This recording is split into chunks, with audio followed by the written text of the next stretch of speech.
chacun soit béni au nom de Jésus. Et que le nom du Seigneur soit béni. Et que nous sommes ici d'abord pour glorifier le Seigneur, pour nous rappeler ce qu'il a accompli pour nous par amour et apprendre de lui comment marcher dignement de l'appel qu'il nous a adressé.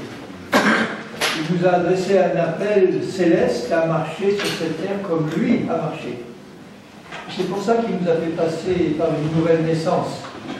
Il savait très bien que les pécheurs que nous étions, s'ils étaient seulement pardonnés, ne pourraient pas marcher comme lui a marché. Il fallait faire mourir ces pécheurs et les recréer à neuf à son image pour qu'ils puissent vraiment marcher comme lui a marché, dans l'amour, dans la joie, dans la paix et avant tout dans la sainteté. L'amour et la sainteté vont ensemble. Parce que nous étions sous l'esclavage du menteur et du prince de ce monde qui est le menteur et le père du mensonge. Et quand nous arrivons au Seigneur, on est vraiment entièrement formaté par le mensonge. On est contrôlé par des mensonges. Le Seigneur nous a dit, il a dit à ses disciples, si vous voulez être mes disciples, vous connaîtrez ma parole, vous garderez ma parole, vous la connaîtrez. Et nous savons que c'est sa parole qui nous affranchit. Vous connaîtrez la vérité, qui est sa parole, et la vérité nous affranchira de tous les mensonges que nous avons reçus quand nous étions esclaves du menteur. Alors le texte que j'avais choisi au début pour commencer cette série, c'était Galates 5, où il dit, je le relis avec vous, parce que c'est l'ordre qu'il nous donne, et il faut savoir comment obéir à cet ordre, par la foi. Galates 5, verset 16, marchez selon l'esprit, et vous n'accomplirez pas les désirs de la chair. Dans ma version, il y a marché selon l'esprit avec un E majuscule, mais dans le texte grec, il n'y a pas de majuscule et de minuscule. Alors, on pourrait très bien mettre un petit E aussi, marcher selon l'esprit nouveau que vous avez reçu, et c'est la même chose que marcher selon le Saint-Esprit, puisque notre esprit régénéré, notre esprit nouveau, recréé par Dieu, a été créé à l'image de Jésus-Christ, a reçu le caractère de Jésus, a reçu la nature de Jésus et est devenu le lieu très saint où habite le Saint-Esprit. Il est dit que notre corps est le temple du Saint-Esprit. Notre corps, c'est l'extérieur du temple. Vous savez que le temple de Jérusalem avait trois parties. Le lieu très saint où résidait Dieu, le lieu saint où les prêtres seuls pouvaient avoir accès, et le parvis extérieur où tout le monde pouvait aller. Le parvis extérieur, c'est le corps, le lieu saint, c'est notre âme, et le lieu très saint, c'est notre esprit. Et tout le temple est le temple du Saint-Esprit et du Seigneur. Alors Christ sur la croix, en mourant, a dit « tout est accompli ». Il a accompli pour nous un salut complet pour l'esprit, pour l'âme et pour le corps. C'est acquis déjà. Mais ce salut nous est donné par étapes. Il est acquis complètement par le sacrifice de Christ et il nous est donné par étapes. La première étape, c'est la nouvelle naissance de notre esprit. Alors je rappelle pour ceux qui peut-être n'étaient pas là, que notre esprit, c'est notre être intérieur, que Paul appelle l'homme ou la femme intérieure, qui est une personne complète. Si vous pouviez voir votre esprit, je le répète, et c'est important de savoir, vous verriez un homme ou une femme complet, avec une tête, des yeux, des oreilles, des bras, des jambes, des pieds, des mains. Et cet être spirituel intérieur est fait d'une substance spirituelle qui n'est pas matérielle. Et cette substance spirituelle, c'est en fait la substance de Dieu lui-même, quand il nous recrée. Puisque nous sommes participants de la nature divine. Et cette substance divine, c'est la sainteté même de Dieu.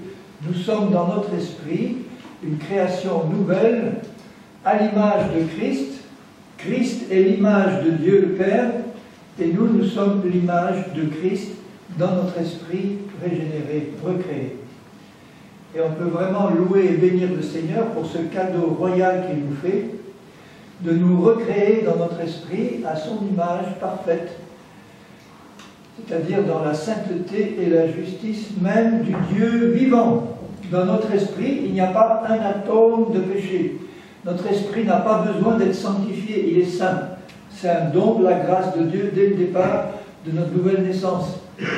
Mais comme nous n'avons pas conscience de notre esprit, comme notre esprit est vraiment notre être intérieur profond, nous ne savons même pas bien souvent que nous avons un esprit de cette nature-là à l'intérieur. Nous avons juste conscience que nous avons un être intérieur où nous pensons, nous décidons, nous avons des émotions, et cet être-là n'est pas l'esprit, c'est notre âme. Nous sommes conscients dans notre âme que nous avons des volontés, des pensées, des désirs, des émotions, mais lorsque nous arrivons au Seigneur, notre âme est encore contrôlée par le péché, notre être entier. Nous nous repentons de nos péchés en arrivant au Seigneur, en écoutant l'Évangile. Et quand nous l'acceptons comme notre Maître et Sauveur, notre Sauveur et Maître, il pardonne nos péchés et il transforme notre esprit en le recréant à nouveau. Notre âme ne change pas.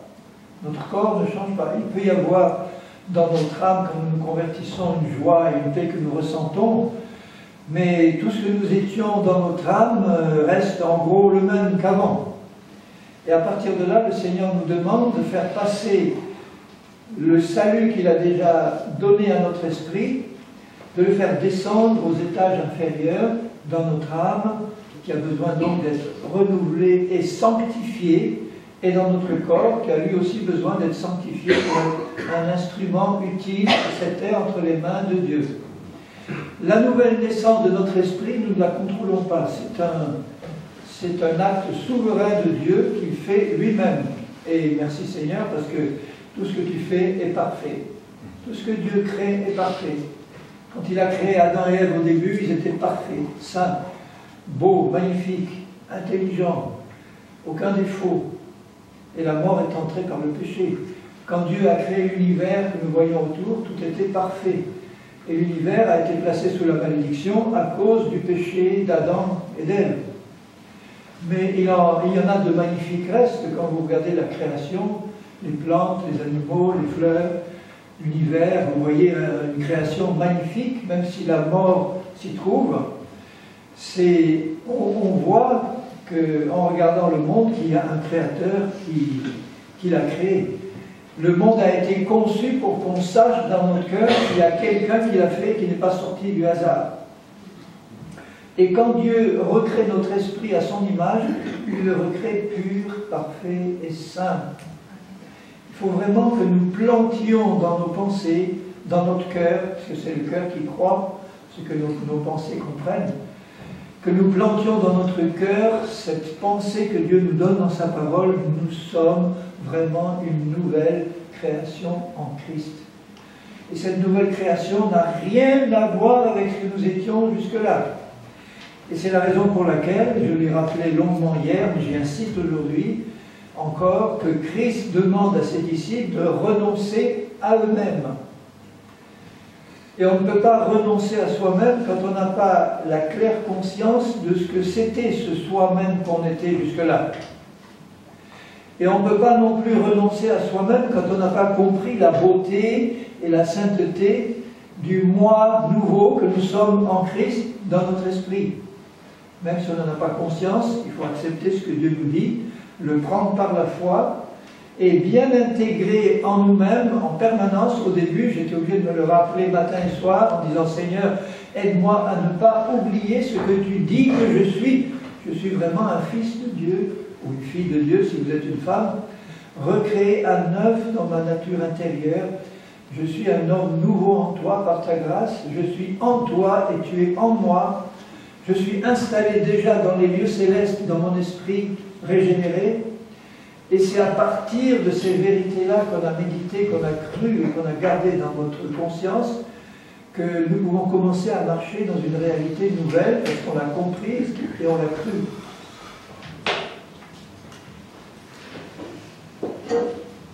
Alors pour vous montrer si vous regardez dans 2 Corinthiens 6, pour vous montrer comment Dieu définit le vieux moi auquel nous devons renoncer.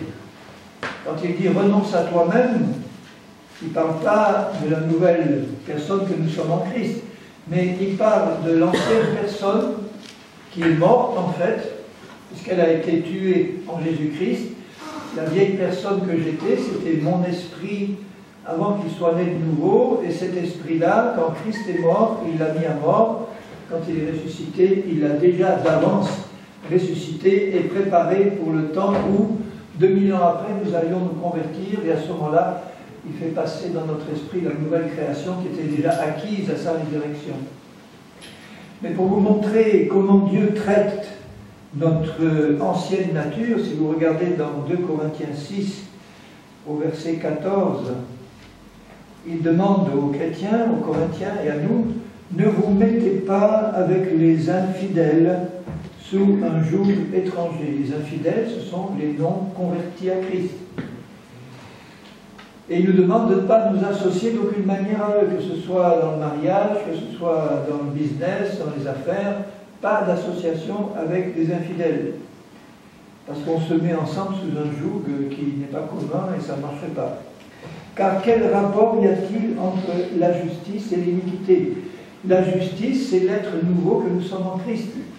Il ne dit même pas que nous sommes justes, il dit que nous sommes justice de Dieu. Et celui qui n'est pas converti, il est iniquité. Vous voyez comment Dieu nous regarde quand nous ne sommes pas convertis. Nous sommes iniquité dans notre nature.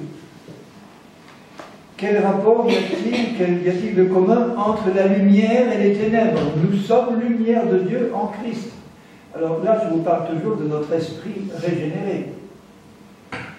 Et dans la mesure où dans notre âme, le vieil homme qui est mort pourtant n'a pas été évacué dans tout ce qu'il avait construit et bâti avant notre nouvelle naissance, le vieil homme que nous étions, qui travaillait avec Satan, avait construit dans notre âme tout un système de péché, des forteresses de faux raisonnements, de mensonges et de péchés qui subsistent dans notre âme et qui, tant qu'elles ne sont pas évacuées, nous mettent encore en rapport avec les infidèles et avec celui qui les contrôle. D'où l'importance de ne plus marcher par la chair, cette puissance de péché qui habite dans notre corps physique, qui nous contrôlait avant, qui ne doit plus nous contrôler en aucun point, en aucun cas. Alors ceux qui appartiennent à Satan, à l'extérieur de Christ, il les appelle ténèbres. La chair, cette puissance de péché dans notre corps, elle est ténèbres. Elle est iniquité. Quel rapport, quel accord y a-t-il entre Christ et Bélial? Nous sommes tellement unis, un seul esprit avec Christ, que quand il parle des chrétiens, il les appelle Christ.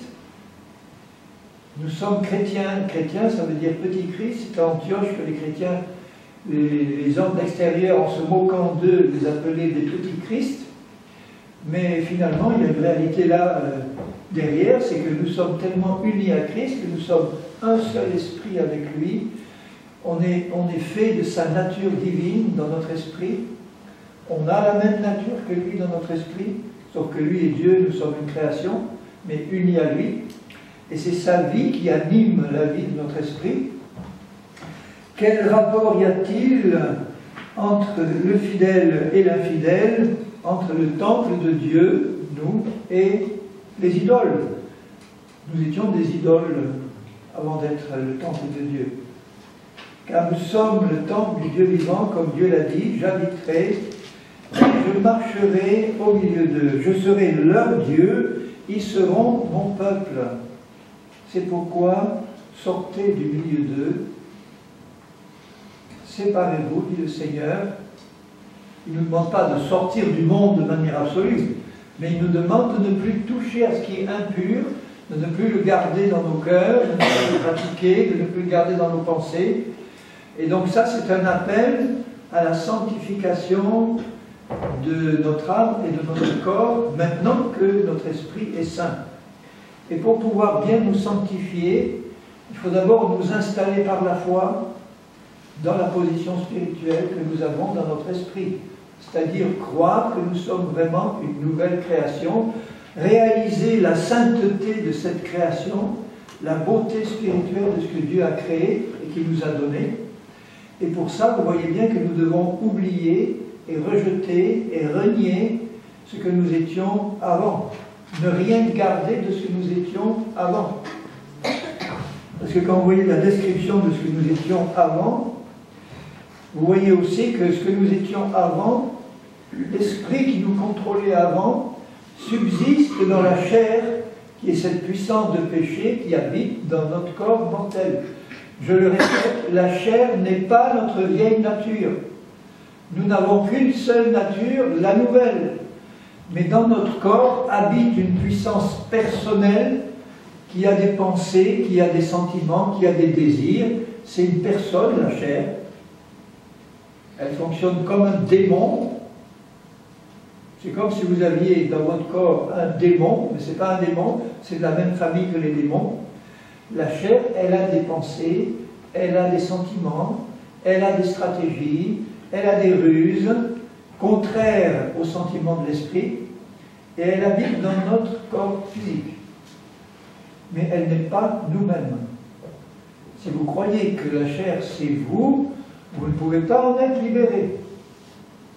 Sinon, en réalisant que Dieu vous a fait mourir à cette puissance pour vous faire revivre dans une nature nouvelle, en vous faisant passer au travers de la croix, et dans cette nature nouvelle, ni la chair, ni les démons, ni Satan ne peuvent entrer pour nous contrôler. Notre esprit a échappé au contrôle de Satan.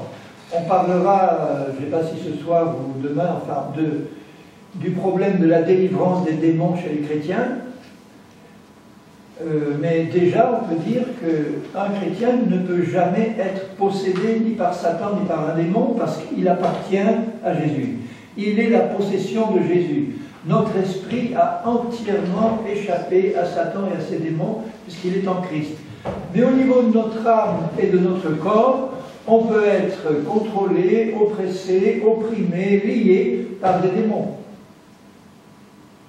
Et la sanctification, c'est aussi l'évacuation de tout contrôle et de la chair et des démons au niveau de notre âme et au niveau de notre corps.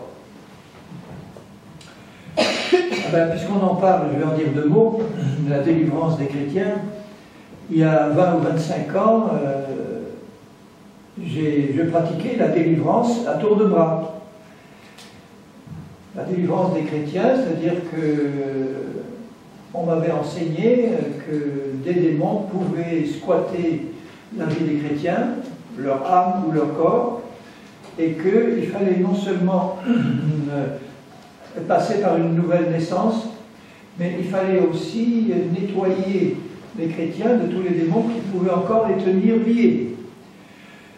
Alors, comme le Seigneur m'avait donné le discernement des esprits, je pratiquais la délivrance des démons. Avec un certain succès, des démons partaient, enfin, en tout cas ils se manifestaient et ils partaient. Mais après j'ai compris que Satan est un rusé personnage. Et que la chair, il faut vraiment le discernement des esprits pour connaître la différence entre l'influence que la chair peut donner et l'influence qu'un démon peut donner. Et j'ai appris comme ça qu'il y avait, au moment de la délivrance d'un chrétien, des manifestations qui étaient purement produites par la chair, puisque c'est une personne qui a des stratégies, qui a des pensées, qui a des sentiments. La chair peut vous envoyer un excès de colère et vous exploser de colère. C'est pas un démon, c'est la chair. Mais vous voyez que la chair peut pousser mon corps à une manifestation de colère et de cri. Et donc, comme Satan est rusé, il peut très bien demander à la chair de faire des manifestations qui ressemblent à ce qu'un démon peut produire. Et ceux qui sont autour se réjouissent en disant « Alléluia, un démon s'est manifesté, il est parti ». Et il n'y a pas de démon qui est parti, c'est la chair qui a manifesté ça purement et simplement. Vous pouvez avoir à l'inverse des démons qui partent sans aucune manifestation. Et comment s'en rendre compte à ce moment-là? Par le discernement des esprits, qui nous permet de voir s'il y a un démon ou pas, et s'il est parti ou pas. Et donc c'est un domaine dans lequel il faut être très prudent. Alors la délivrance des chrétiens, on me disait, mais regarde dans l'Évangile, dans la Bible, Jésus passe un temps considérable à délivrer des possédés ou des gens qui ont des démons. Mais en étudiant de plus près la question, je me suis rendu compte que Jésus pratiquait la délivrance de la manière suivante. Uniquement quand un démon se manifestait devant lui. Quand il est entré dans la synagogue de Nazareth, est-ce que vous pensez qu'avec le discernement de Jésus, il voyait immédiatement quels étaient ceux qui pouvaient avoir des démons dans leur vie? Bien sûr, il le voyait immédiatement. Mais il ne leur disait pas je vois que tu as un démon, viens, je vais te délivrer. Je vois que tu as un démon, viens, je vais te délivrer. Par contre, quand il y en avait quelqu'un qui se roulait par terre devant lui en criant, là, il y avait une nécessité d'intervenir parce qu'il y avait quelqu'un qui souffrait, il fallait chasser le démon et il le faisait aussitôt. Le démoniaque de Gadara et tous les autres, c'est pareil. Mais je ne vois jamais Jésus demander à tous ceux qui avaient des démons, approchez-vous, mettez-vous là, et puis je vais vous chasser tous les démons que vous pouvez avoir, alors qu'ils ne se manifestent pas jusque-là. Et il les voyait très bien. Par contre, Jésus prêchait la repentance, il prêchait le retour au Seigneur, il prêchait l'obéissance, il prêchait la parole de Dieu, le royaume de Dieu, et en amenant les gens à la repentance et à l'obéissance, il leur permettait de recevoir des délivrances sans même qu'ils aient besoin de se rouler par terre. Simplement, en obéissant au Seigneur, vous pouvez recevoir de puissantes délivrances.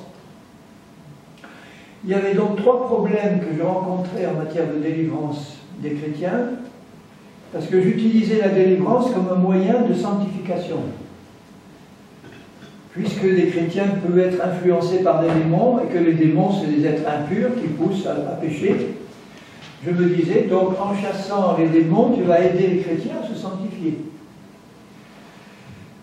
Alors, 3 problèmes se présentaient à moi. Le premier, c'est que ça rendait les gens dépendants de moi.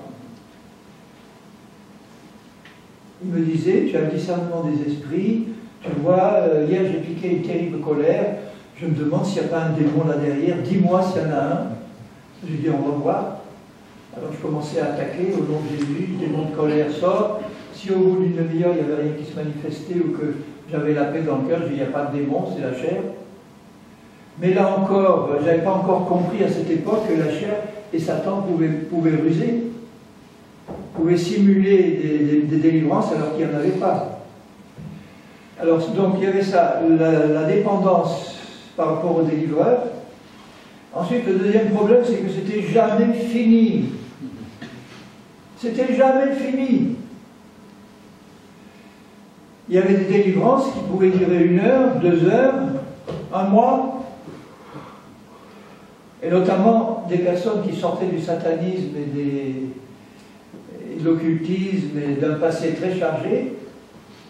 Je me rappelle d'un cas d'une sataniste qui était vraiment convertie, mais qui était encore un peu chargée. Un certain soir, on chasse un esprit de drogue, ça a duré un bon moment, parce que ces satanistes se droguent, boivent, etc. Et je pensais que c'était fini, et pendant plusieurs jours, il y a eu des dizaines et des centaines d'esprits de drogue, ensuite d'alcool, qui sont sortis successivement. Et moi je me disais, mais quand est-ce que ça va finir? S'il y en a 1000 comme ça, comme les 6000 de Gadara, il a fallu d'une parole à Jésus, mais moi je ne suis pas Jésus encore dans la pratique, au point de vue puissance, et si ça doit durer 1 mois, 2 mois, 6 mois, pour chasser 6000 démons rien que d'alcool, quand est-ce que ça va finir? Ça, c'était le deuxième problème. Le troisième problème, le plus grave, c'est que je voyais des délivrances de démons dans les évangiles. Jésus a délivré beaucoup de personnes, c'était tous des juifs et des païens. Seulement, à partir du livre des Actes et jusqu'à l'Apocalypse, c'est-à-dire la partie qui concerne l'Église et les chrétiens, je ne vois plus un seul cas de délivrance des chrétiens comme moi je l'ai pratiqué. Et pourtant, c'était des hommes comme vous et moi, des hommes et des femmes comme vous et moi, qui devaient avoir un passé chargé, qui arrivaient sans doute au Seigneur et les démons qui pouvaient les lier ou les contrôler dans leur âme ou leur corps n'étaient pas automatiquement partis le jour de leur conversion, ça je ne le crois pas. Je crois que les chrétiens peuvent être liés par des démons et que ces démons ne partent pas au jour de la nouvelle naissance. Ça vient plus tard. De même qu'on n'est pas sanctifié à 100% le jour de la nouvelle naissance. Ça vient plus tard.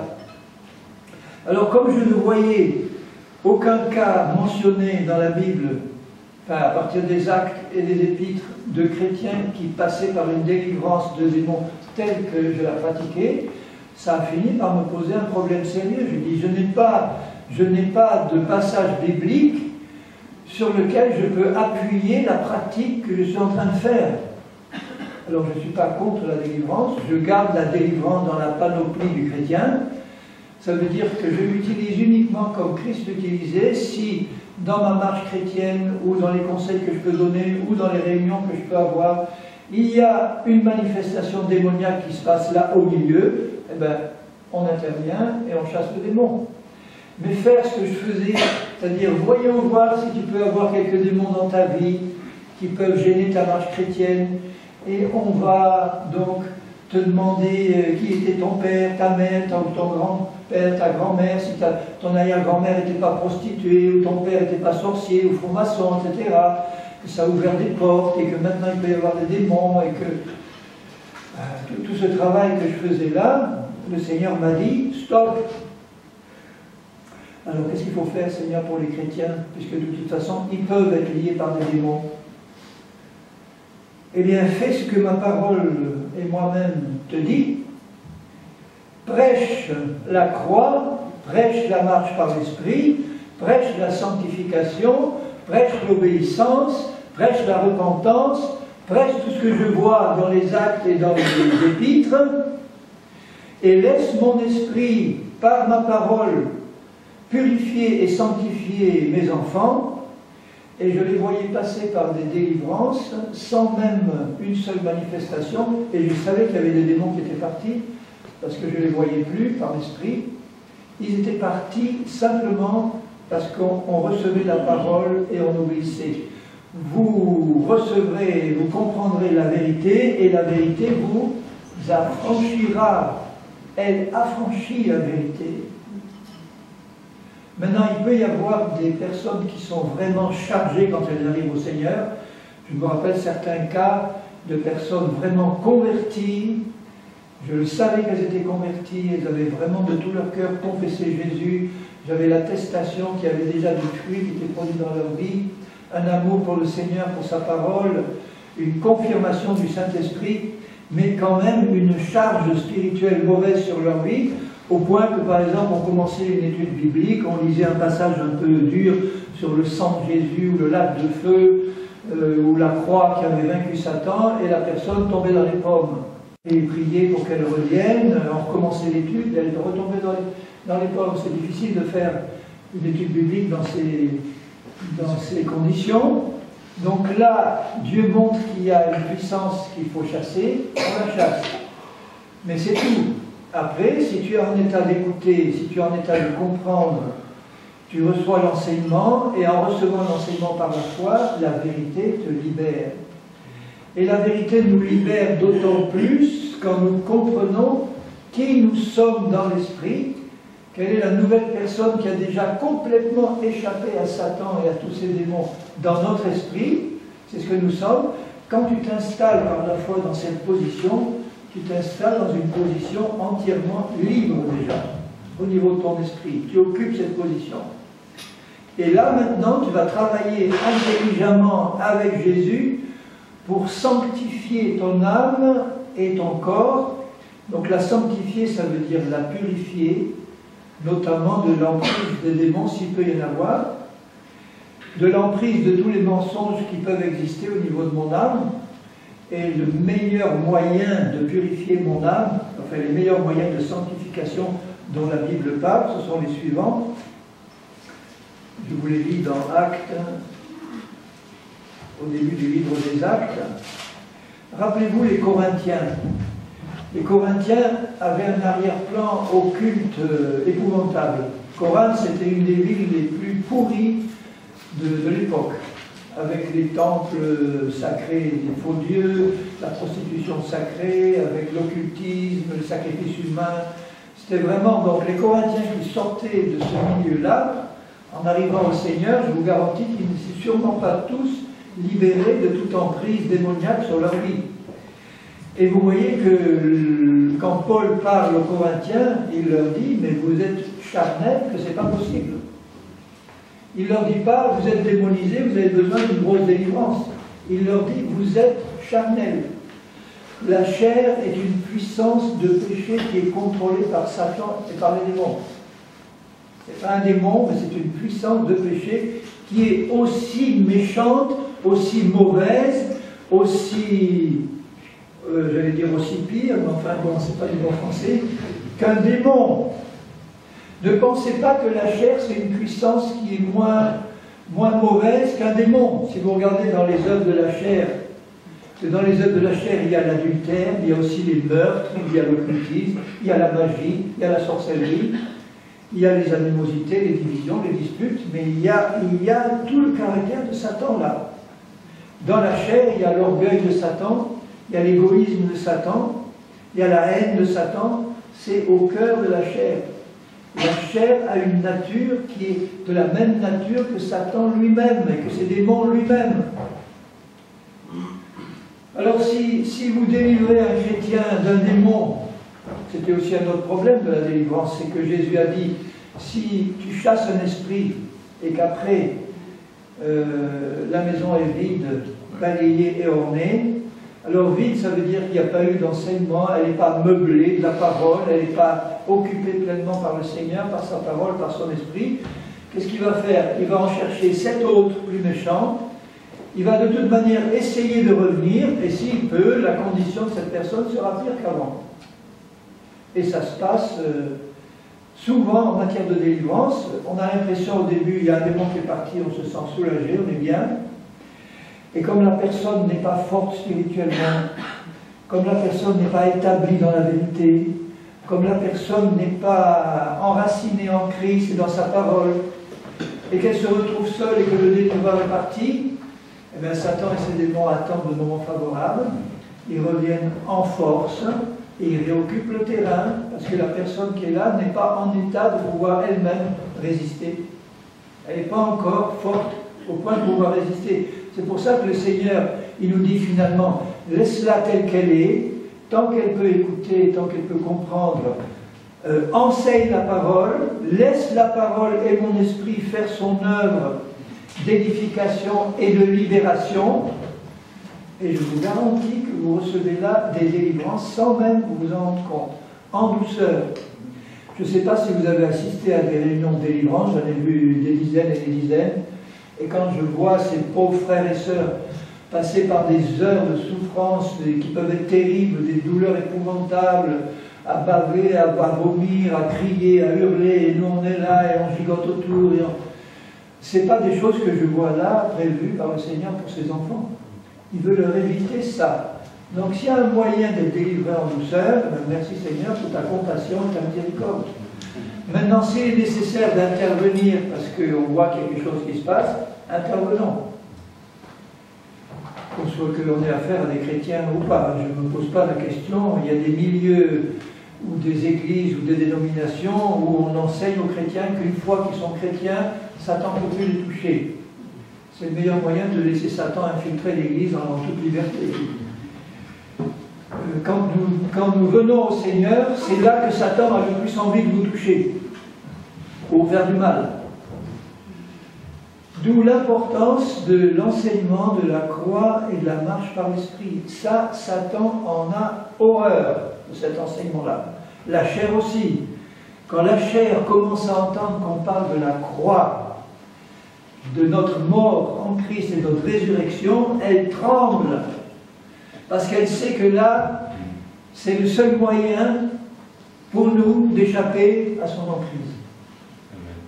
De comprendre qu'on est mort à la chair, on a complètement échappé à son emprise. Qu'on est mort à Satan, à ses démons, on a complètement échappé à leur emprise. Et de cette forteresse inexpugnable qui est Christ, où nous sommes dans notre esprit, À partir de là, on peut mener un combat pour expulser du reste de notre être, de l'âme et du corps, tout ce que Satan aurait pu encore y avoir construit. Vous vous rappelez les Hébreux? Les Hébreux sont sortis d'Égypte après qu'on ait sacrifié l'agneau. Ils sont partis de l'Égypte, mais on voit très bien que l'Égypte n'était pas partie de leur cœur. Ils regardaient en arrière, ils avaient même envie de retourner en esclavage plutôt que de tourner en rond dans cet affreux désert. Et c'est la raison pour laquelle, dès qu'ils sont sortis d'Égypte, Dieu avait prévu de les conduire dans le désert. C'est le passage obligé de tout nouveau converti. C'est le passage obligé pour Jésus. Dès qu'il est entré dans son ministère et qu'il a été baptisé d'eau et d'esprit, où est-ce que l'esprit l'a conduit? Dans le désert pendant 40 jours. Le peuple hébreu a été conduit dans le désert. Ce n'était pas la volonté de Dieu qu'ils y restent 40 ans, mais ils y sont restés 40 ans. Pourquoi ils ont été conduits dans le désert? Pour être libérés. Et pour se rendre compte qu'il y avait quelque chose dans leur cœur qui avait besoin d'être purifié. C'était l'Égypte qui était dans leur cœur, c'était la chair qui les contrôlait, c'était encore l'ennemi qui les contrôlait. Dès qu'ils arrivent dans une situation où il y a une épreuve, première station, il n'y a pas d'eau, eh bien qu'est-ce qui se passe? Au lieu de dire « Seigneur, on vient de voir des miracles puissants, Seigneur, tu nous as ôtés de l'Égypte avec des super, magnifiques, grands miracles, on a vu la mer s'ouvrir devant nous, on a ta colonne là, le jour, la nuit qui nous guide. Donc il n'y a pas d'eau, alléluia, tu vas faire encore un miracle. » Au lieu de ça, il commence à ronchonner, il commence à rouspéter. C'est la chair qui sort, les animosités, les disputes, et Moïse. Ils n'osaient pas dire « Moïse, où est-ce que tu nous as amenés ?» Donc Dieu fait un miracle, il leur donne de l'eau. Ils font encore 2 stations, ils arrivent à un endroit où il y a des palmiers et de l'eau, ils se précipitent pour boire. Et l'eau, elle est amère. Et ils n'ont pas encore compris la leçon. Et ils rouspètent, et la chair qui sort.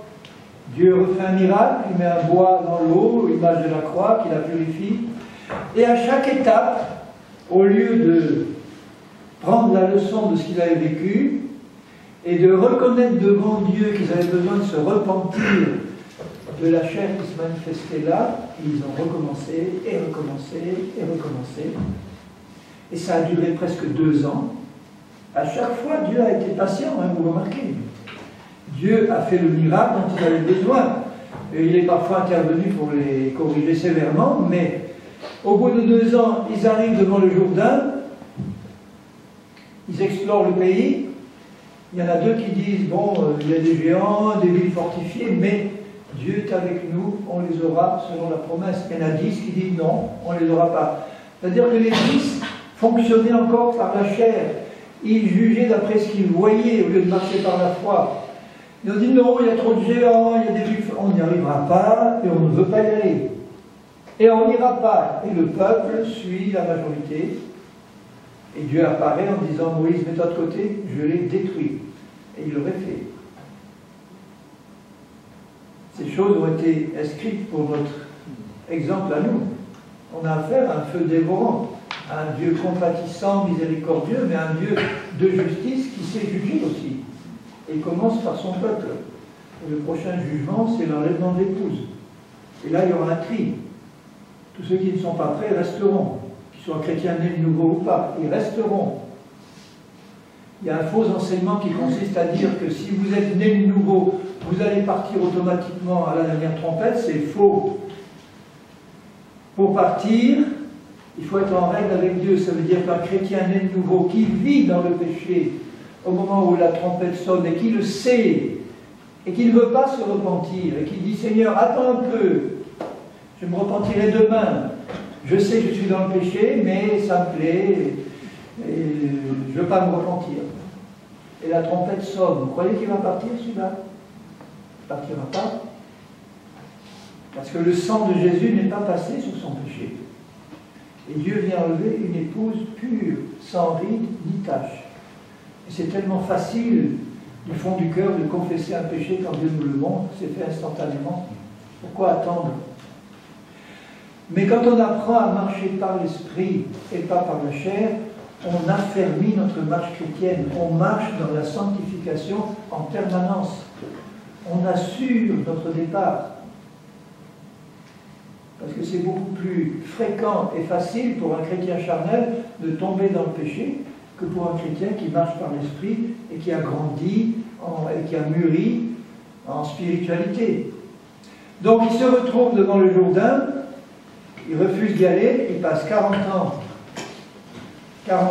de plus dans le désert, enfin 38 ans, et il s'y retrouve après 38 ans, la nouvelle génération, et là, ils comprennent enfin ce qu'il faut faire. Ils franchissent le Jourdain.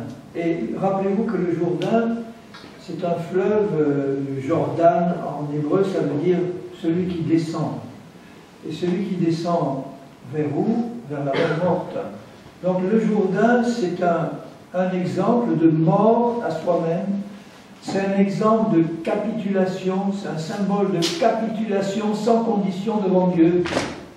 Où on lui dit, maintenant on arrête de rouspéter, maintenant on arrête de marcher par la chair, maintenant on a compris, Seigneur, que tu nous demandes de marcher par la foi, dans l'obéissance, on capitule devant toi, on te fait confiance, et on traverse le Jourdain. Et Dieu fait un miracle, et Dieu assèche le Jourdain, et il traverse à sec. Mais est-ce que vous avez remarqué que dans le texte de Josué, quand il est dit que Dieu coupa les eaux du Jourdain à une très grande distance en amont, à partir de la ville d'Adam, qui se trouvait à une vingtaine de kilomètres en amont de Jéricho. La ville d'Adam, ça vous rappelle quelque chose? Les eaux ont été coupées à partir de la ville d'Adam. Ça veut dire que toute la malédiction qui coulait dans nos vies depuis Adam, elle a été coupée par Dieu là, au moment où ils ont décidé d'obéir. Et ils ont attendu par la foi que l'eau s'écoule et s'assèche devant eux, et ils sont passés avec l'arche devant eux. Et tant qu'ils étaient dans l'obéissance, ils avaient une victoire totale. Tant que nous marchons, nous, par l'Esprit, nous avons une victoire totale sur tous nos ennemis. Une victoire sur la chair, une victoire sur les démons, une victoire sur Satan. Elle nous est complètement assurée quand nous marchons par l'Esprit. Quand nous marchons par la chair, on est contrôlé par Satan et il se réjouit. Et quand on regarde l'état des églises en général, je ne connais pas la vôtre, donc je ne la juge pas.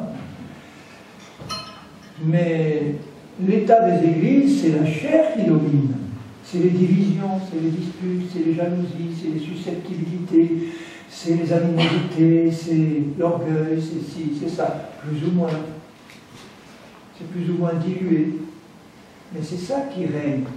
Pourquoi? Parce qu'on n'enseigne pas la croix, on n'enseigne pas la marche par l'esprit, on n'étudie pas les épîtres de Paul, on n'a pas occupé notre position spirituelle en Christ en tant que nouvelle personne, on n'a pas compris qu'on est mort et qu'on est ressuscité en Christ, on n'a pas accepté cette vérité, parce qu'il n'y a que comme ça qu'on peut avoir une pleine victoire sur la chair, même si elle habite dans mon corps, même si la chair habite là, je ne suis pas libéré de sa présence, tant que la dernière trompette n'a pas sonné. J'ai cette présence maléfique dans mon corps, mais je suis libéré de son contrôle. Je suis libéré de son joug. Pour moi, c'est comme si elle avait disparu, donc. Mais elle est là, donc elle est dangereuse. Ça veut dire que tant que je marche par la foi dans l'œuvre de Christ, tant que je marche par la foi dans ce que je suis en Christ maintenant, je le sais, je l'ai reçu par la foi, j'ai renoncé par la foi à ce que j'étais avant, j'ai oublié celui que j'étais avant, les autres n'ont pas oublié, je le rappelle constamment, mais moi j'ai oublié, et Dieu aussi. Mais je n'oublie pas qui je suis dans ma nouvelle nature. Vous voyez, il y a une identité nouvelle à intégrer dans votre cœur, là. Et cette nouvelle identité, elle doit être aussi claire et nette dans votre cœur que votre identité civile. Vous savez que vous êtes lorrain, vous savez que vous avez tel âge, que vous habitez à tel endroit, que vous avez tel nom, telle adresse, etc. Vous n'avez pas besoin toute la journée de vous le rappeler. C'est intégré. Vous le savez. Le jour où vous saurez de la même manière, avec la même assurance que vous êtes un fils, une fille de Dieu, recréé à neuf, à l'image de Jésus, dans sa sainteté, dans sa justice parfaite, et que c'est ça que vous êtes à l'intérieur par la grâce de Dieu, en le sachant, en le croyant, vous libérez et vous faites sortir ce que vous êtes dedans, naturellement et sans effort. Dès que vous l'oubliez, c'est-à-dire dès que vous laissez distraire par la tempête qui peut arriver, par le stress et par les manœuvres de distraction que l'ennemi met devant vous sur votre chemin, les épreuves qui se présentent là, et quand une épreuve se présente, l'ennemi en profite pour dire à la chair, allez, sors, sors. De même que chez les Hébreux, quand l'épreuve était là, la chair sortait parce qu'ils n'avaient pas appris et ils ne pouvaient pas apprendre. Dans l'Ancienne Alliance, ils ne pouvaient pas apprendre à marcher par l'Esprit. Ils avaient accès au pardon de leurs péchés, ils avaient accès à la nouvelle naissance, ils n'avaient pas accès à la marche par l'Esprit parce qu'ils ne connaissaient pas la puissance de la croix. Ils n'avaient pas le Saint-Esprit en permanence en eux, à part quelques rares personnages, prophètes ou rois, et encore pas tout le temps. Et nous avons tout ce qui contribue à la vie et à la piété en Christ. Nous avons tout. Pourvu que nous le sachions, pourvu que nous l'acceptions par la foi, pourvu que nous nous y installions et pourvu qu'on ne l'oublie pas 24 heures sur 24. Donc commencez à le pratiquer demain matin quand vous allez, dès que vous ouvrez les yeux, vous regardez le Seigneur par la foi et vous dites « Seigneur, je te bénis, je suis une créature si merveilleuse. » Dans ma nouvelle nature. Il ne s'agit pas d'être aveugle aux défauts qu'on peut avoir encore dans la pratique. Il ne s'agit pas de dire maintenant dans la pratique je suis parfait. Non, il s'agit de savoir qu'à l'intérieur, dans la vraie personne que vous êtes devant Dieu, il a fait de vous une créature à son image, merveilleuse, pure, sainte et juste. Alors méditez là-dessus.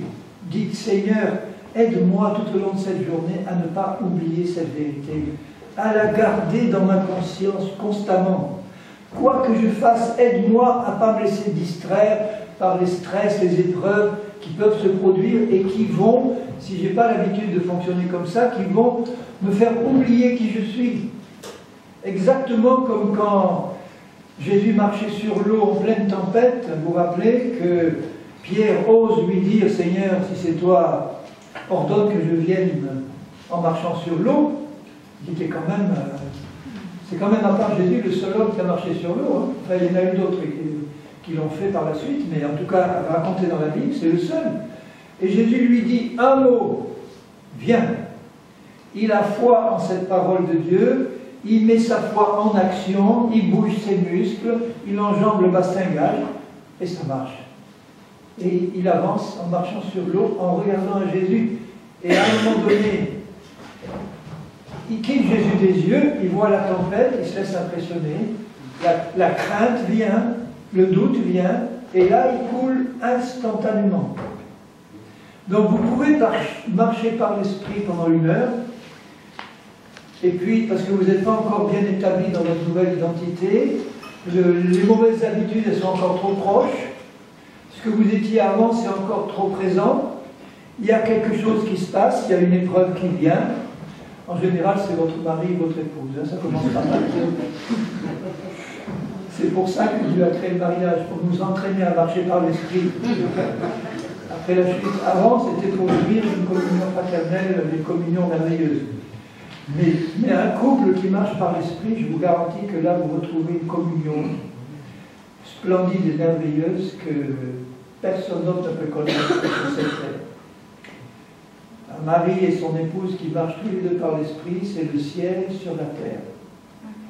Un mari et son épouse qui sont tous les deux charnels, c'est l'enfer sur la terre. Une église composée de chrétiens en majorité charnelle, c'est un enfer. C'est pas vraiment l'enfer tel qu'il est, c'est un. C'est-à-dire il y a tellement de problèmes, de conflits, de souffrances. Je connais des chrétiens qui me disent, moi je ne veux plus fréquenter une seule église. Les chrétiens, j'en ai ras-le-bol. Je dis, tu es chrétien toi aussi? Oui, mais moi, non, je ne peux plus, j'ai trop souffert. Je dis, mais essaye quand même. Ah non, j'ai trop souffert, ah non, je ne peux plus. Et c'est triste. Alors ils sont isolés dans un coin, sans communion fraternelle, et ils sont une proie facile pour l'ennemi.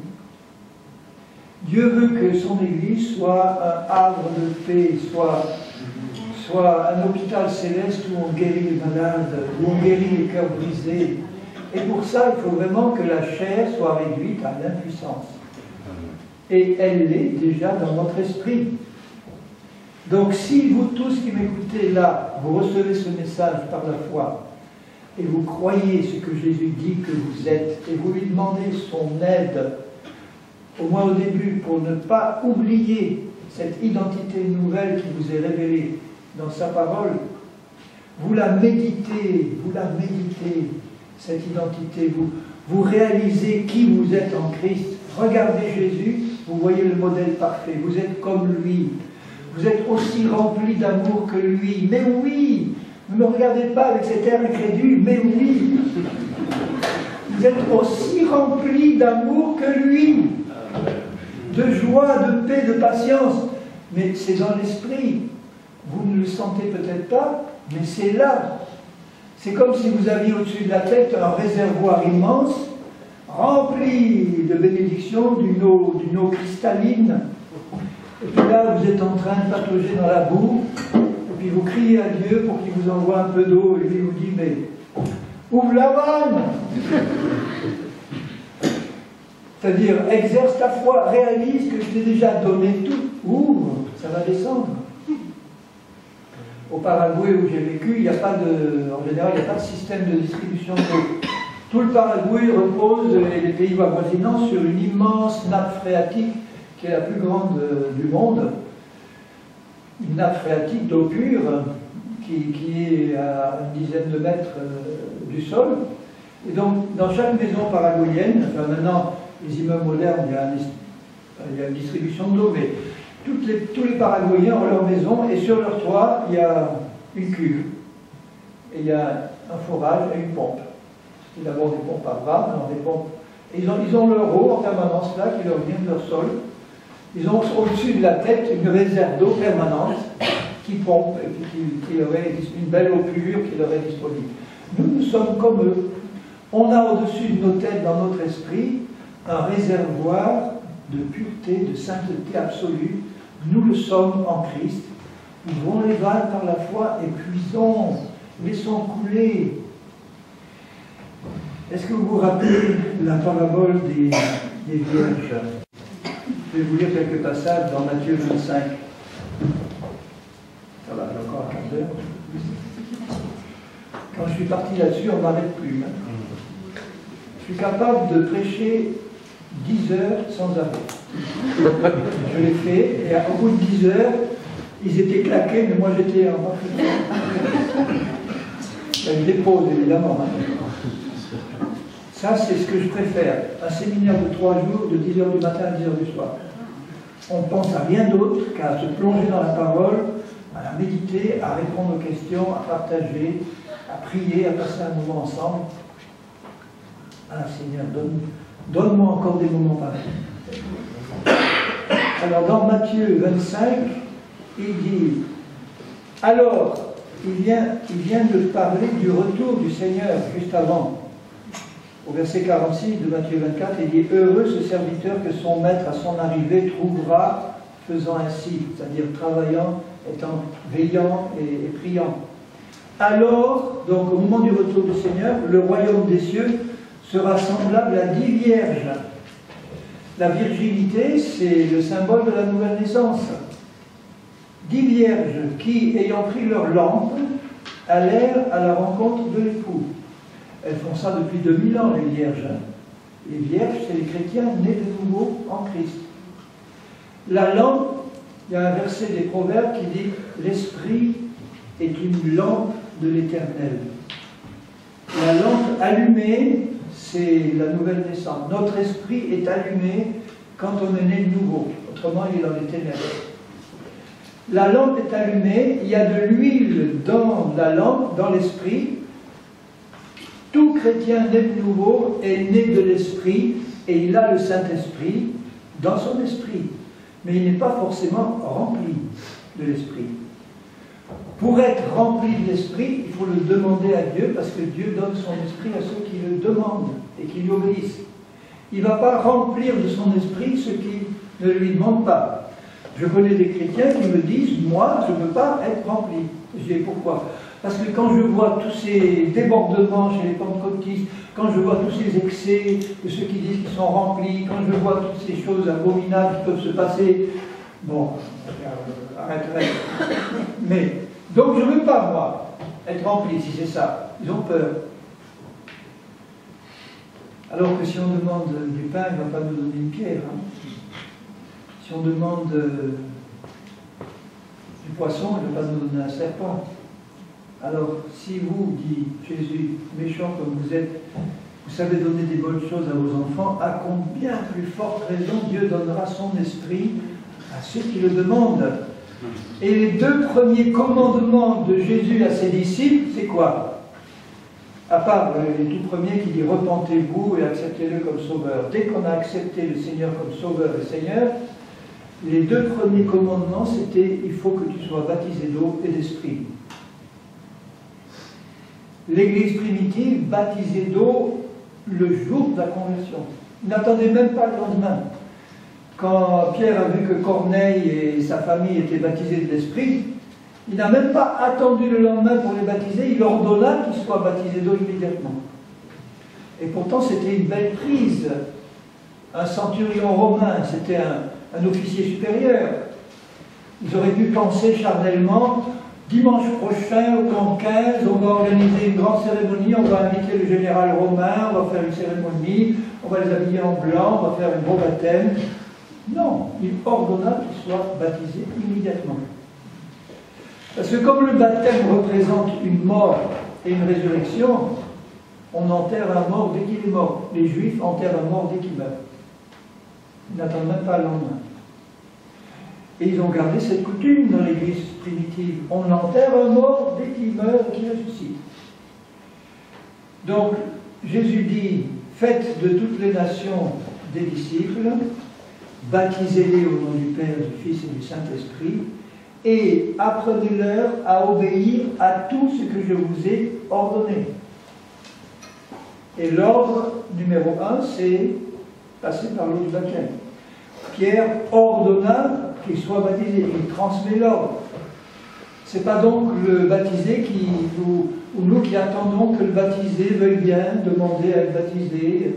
Nous transmettons l'ordre de Jésus, à eux d'obéir ou de refuser. Ils peuvent refuser. Mais nous le transmettons. Ensuite, Jésus leur dit, après leur avoir dit « Allez dans le monde entier », il ajoute « Maintenant, ne bougez plus de Jérusalem. » Tant que vous n'avez pas reçu la puissance d'en haut. Il a dit ça à des centaines de disciples, et le jour de la Pentecôte, ils étaient combien à attendre? 120. Où étaient les autres? Ils étaient retournés à leurs affaires. Jésus avait dit, dans peu de jours, vous serez baptisés de l'Esprit. Vous recevrez une puissance et vous serez mes témoins. Il devait être rempli de l'Esprit, même pour servir aux tables. Tous les Corinthiens étaient remplis de l'Esprit. C'est pas ça qui a fait d'eux des chrétiens spirituels dès le début, mais ils avaient l'équipement nécessaire pour le devenir.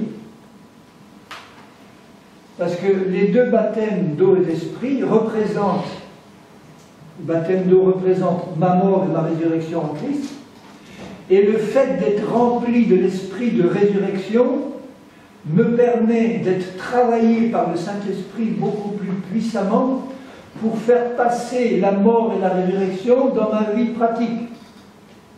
Un chrétien qui n'est pas rempli d'esprit, il va beaucoup moins vite et facilement passer par une mort pratique et une résurrection pratique. C'est pour ça qu'il fallait être rempli. Et aux chrétiens de Corinthe, il ne manquait aucun don, malgré leur caractère charnel. Parce que les dons sont donnés pour l'édification de l'Église. Et l'édification, c'est pour passer de l'état de chrétien charnel à l'état de chrétien spirituel. C'est pour ça qu'il faut les dons. Donc plus nous sommes charnels, plus nous avons besoin de dons. Ne croyez pas que le fait qu'il y ait des dons qui se manifestent, c'est le signe que l'Église est spirituelle. Non, c'est parce qu'elle est charnelle qu'il y a beaucoup de dons. Mais les dons sont donnés pour qu'elle devienne plus vite spirituelle. Ça ne veut pas dire maintenant s'il n'y a aucun don, on est tous spirituels. Ça veut dire qu'on peut dormir de son plus profond sommeil. Donc aspirons aux dons, mais d'abord à l'amour.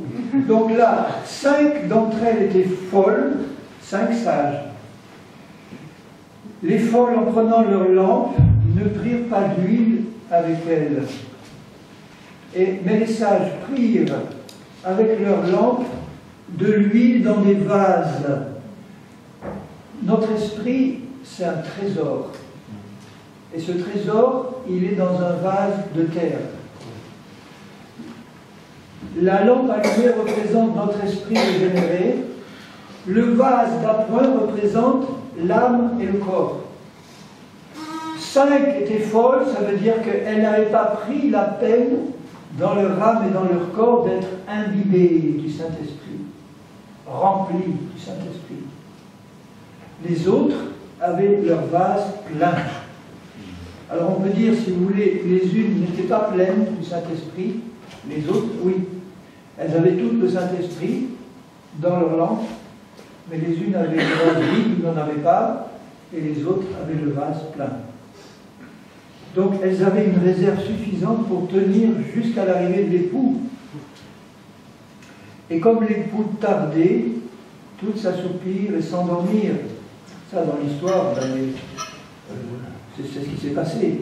Et au milieu de la nuit, on cria, c'est-à-dire bientôt, hein, voici l'époux, allez à sa rencontre aujourd'hui. Le Saint-Esprit parle dans la terre entière pour dire à l'épouse, pas à l'église visible. L'église visible, c'est tous les chrétiens qui se disent chrétiens, qu'ils soient catholiques, orthodoxes, protestants, etc. On est chrétiens, mais on n'est pas né de nouveau, on n'est pas baptisé d'eau et d'esprit, on ne marche pas dans la sanctification, on ne fait pas partie de l'épouse de Christ, qui est la seule église véritable. Alors, toutes se réveillent et préparèrent leurs lampes. Les folles dirent aux sages, donnez-nous de votre huile, nos lampes s'éteignent. Les sages répondirent non.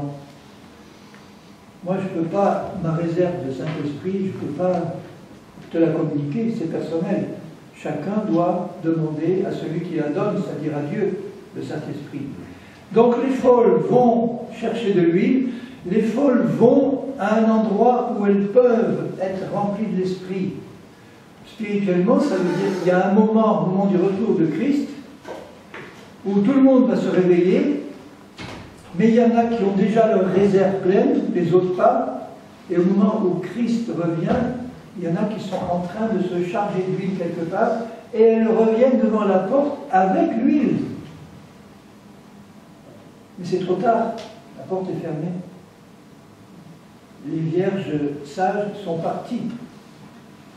Il y a un temps pour se préparer, il y a un temps pour être prêt, et c'est maintenant. Il y a un temps pour se sanctifier, c'est maintenant. On ne connaît ni le jour ni l'heure, il faut se sanctifier maintenant. Dès le premier jour de la conversion, on commence à se sanctifier dans notre âme et notre corps. Et quand les autres viennent, elles ont dit, Seigneur, Seigneur, ouvre-nous, mais il répondit, je ne vous connais pas.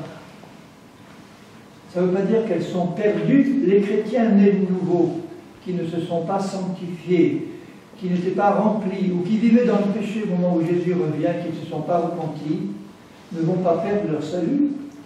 Ils restent vierges. Ils vont traverser la tribulation, alors que l'épouse va partir, et c'est le départ de l'épouse qui va marquer le début de la tribulation. Quand j'entends ces divisions entre chrétiens qui disent non, l'Église doit être enlevée avant, au milieu, après, à la fin, moi je leur dis, mais vous avez raison tous. Une partie de l'Église visible, l'épouse, va être enlevée avant. C'est ça qui marque le début de la tribulation. Et les autres vont traverser la tribulation. Et le choix sera simple, la marque de la bête ou la mort. Tous ceux qui vont être attrapés par l'Antichrist, il leur fera le choix simple. Tu prends la marque de la bête, sans laquelle personne ne peut ni acheter ni vendre, et tous ceux qui la prendront devront adorer l'Antichrist comme Dieu, seront possédés par des démons et perdus définitivement. Ceux qui vont se réveiller à ce moment-là en disant « Bon, ben maintenant, on va garder notre salut en acceptant de rester fidèles, malheureusement trop tard, il aurait fallu le faire avant, mais on reste fidèle maintenant au Seigneur, on refuse la marque, et ils sont décapités. » Et ils forment cette grande foule qui, autour du trône là, crie à Dieu pour la justice, et Dieu leur dit « Attendez que le nombre de ceux qui doivent être mis à mort comme vous soit complet. » Tous ceux qui sortent de la grande tribulation comme martyrs vont ressusciter au début du millénium et vont régner avec l'Église pendant les 1000 ans, mais ne font plus partie de l'épouse. L'épouse aura été enlevée. Alors vous voyez combien le message de la croix et de la marche par l'Esprit est important, parce qu'il nous permet d'être remplis d'huile, il nous permet de marcher d'une manière digne du Seigneur, il nous permet d'affermir notre marche chrétienne, il nous permet de donner un témoignage à la gloire de Dieu. Il n'est pas nécessaire de savoir marcher par l'Esprit pour être enlevé. Hein. Faites pas dire ce que je ne dis pas. Un chrétien charnel peut très bien être enlevé, pourvu qu'il soit né de nouveau, bien sûr, baptisé d'eau et d'esprit. Bon, en principe, tout le monde l'est. À propos du baptême de l'Esprit, si vous êtes contre Christ, on a dû vous dire certainement que vous êtes baptisé de l'Esprit quand vous avez parlé en langue. En fait, c'est l'inverse qu'il faut faire. Le jour de la Pentecôte, ils furent remplis d'abord et ils se mirent à parler en langue ensuite. Et le parler en langue a été le signe qu'ils avaient été remplis. Donc, si vous voulez être baptisé du Saint-Esprit, rien de plus simple. Je ne vous demanderai pas si vous parlez en langue ou pas, je dirai simplement, est-ce que vous avez demandé à Dieu d'être rempli du Saint-Esprit? Oui, 100 fois. Est-ce que tu as cru qu'il t'a rempli quand tu lui as demandé? Ben non, parce que je ne parle pas en langue. Là, vous raisonnez faussement. Les 120 qui étaient là étaient dans la foi. Ils attendaient la promesse du Seigneur. Il a fait venir des flammes de feu et ils ont entendu un bruit, parce que sinon, comme on n'entend pas le Saint-Esprit normalement et qu'on ne le sent pas, ils n'auraient jamais su qu'il était là. Pour la première fois, c'était nécessaire. Mais maintenant que le Saint-Esprit est répandu, si vous n'êtes pas encore baptisé de l'Esprit, avant qu'on se quitte ce soir, vous allez l'être, maintenant même. Avec moi, vous demandez à Dieu, Seigneur, remplis-moi de ton esprit. Je veux être rempli. Faites cette prière maintenant si vous n'êtes pas. Seigneur, je veux être rempli de ton esprit. Et je sais que tu veux me remplir, le premier bien plus que moi, je le désire. Seigneur, remplis maintenant tous ceux qui le demandent, en faisant confiance à ta parole qui dit Dieu donne son esprit à ceux qui le demandent. Et maintenant, vous croyez qu'il vous a rempli, selon sa fidélité et selon sa parole. Il a rempli tous ceux qui le demandent, et ceux qui le croient maintenant, ils sont baptisés de l'Esprit. Ah, mais on n'a pas encore parlé en langue. Oui, d'accord, mais maintenant vous êtes disponible pour parler en langue. Parce que vous croyez que vous êtes rempli. Maintenant, à tout moment, vous pouvez laisser, quand vous voulez, l'Esprit, qui ne demande que ça, s'exprimer par votre bouche. Vous offrez votre bouche et vos cordes vocales au Seigneur, et vous laissez sortir, vous pouvez le faire maintenant, mais vous pouvez le faire chez vous, vous laissez sortir les langues que le Saint-Esprit veut immédiatement vous donner. Vous allez exprimer immédiatement tout ce que vous avez à cœur de dire, qui vous vient là par l'Esprit, en croyant que ce n'est pas vous qui le fabriquez, mais que ça vous est donné par le Saint-Esprit, selon sa promesse. Parce que Jésus a dit, voilà les miracles qui accompagneront tous ceux qui auront cru, ils parleront de nouvelles langues. Tous les chrétiens qui ont cru doivent parler en langue, parce que Jésus l'a dit. tous ceux qui ont cru parleront de nouvelles langues. Parce que tous ceux qui ont cru doivent être remplis de l'Esprit. Les choses de Dieu sont tellement simples. C'est nous qui les compliquons, on ne trouvez pas. 27, 28. Donc, pour résumer rapidement, dans les 2 minutes qu'il nous reste, une fois que notre esprit est régénéré, la première et la plus importante partie de notre salut est acquise. Nous sommes devenus une nouvelle création en Christ. Mais nous avons besoin de nous approprier par la foi cette identité nouvelle, c'est-à-dire de croire ce que Jésus dit que nous sommes, de le garder dans notre esprit, dans notre pensée, de croire en permanence cette vérité pour que le Saint-Esprit puisse continuer à nous conduire dans sa manifestation. Et à partir de là, nous entrons dans un processus qui ne doit pas s'arrêter jusqu'au retour du Seigneur, de sanctification de notre âme et de notre corps. Et pour cela, nous devons utiliser tous les moyens de sanctification que la Bible ou que le Seigneur nous offre, c'est-à-dire l'étude de la parole de Dieu, c'est le moyen numéro 1, la méditation de sa parole, parce que sa parole est la vérité, et Jésus a prié dans Jean 17, sanctifie-les par ta parole est la vérité. L'enseignement des apôtres, qui est l'enseignement des épîtres, réfléchissez bien à ça, quand il dit persévérer dans l'enseignement des apôtres, ce que les apôtres enseignaient, c'était quelque chose de nouveau par rapport à la Bible qu'ils avaient à ce moment-là, l'Ancien Testament. Et l'enseignement des apôtres, c'est l'enseignement de Paul, de Jean, de Jacques. Bon, toute la parole de Dieu est pour nous. Mais la nourriture spécifique de l'épouse, ce sont les épîtres. Et notamment celle de Paul, qui nous révèle comment marcher par l'Esprit. Il persévérait dans l'enseignement des apôtres, il persévérait dans la communion fraternelle, il persévérait dans le partage du pain, le pain et la coupe. Ce n'est pas les agapes, simplement, c'est le pain et la coupe. Et il persévérait dans les prières. Et quand on persévère dans ces moyens d'édification, nous persévérons dans la purification de notre âme et de notre corps. Et pour moi, le moyen, à part la parole, le moyen le plus puissant de purification et de sanctification, c'est la prière. C'est la prière, en français bien sûr, et en langue en particulier.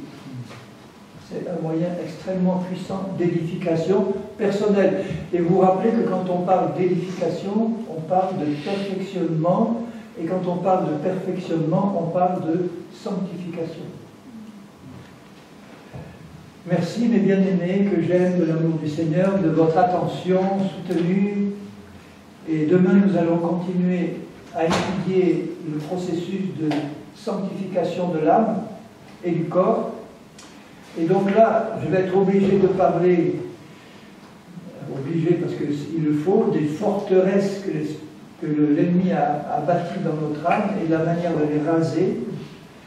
Et ensuite, la purification du corps. Là aussi, il faut parler de la guérison du corps, puisque le salut complet nous est donné en 3 étapes.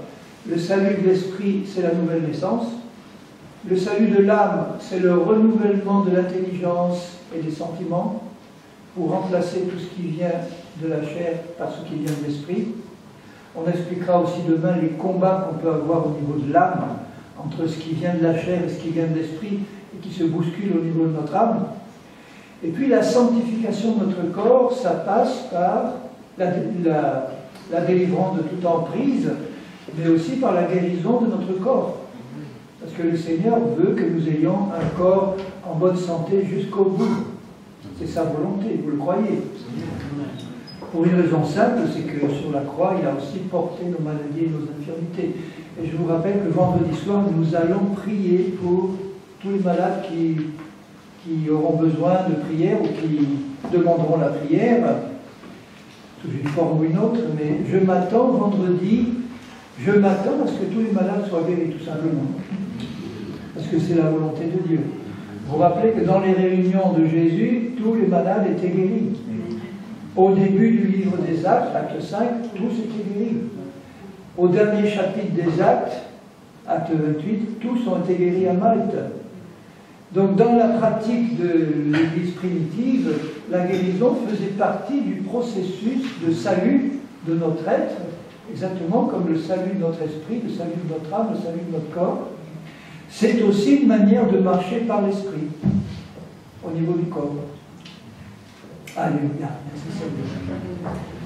Encore des bonnes choses devant nous. Seigneur, nous voulons ensemble te rendre grâce et gloire. Vraiment, j'ai sur le cœur de te rendre gloire, mon Père, de nous avoir donné Jésus-Christ.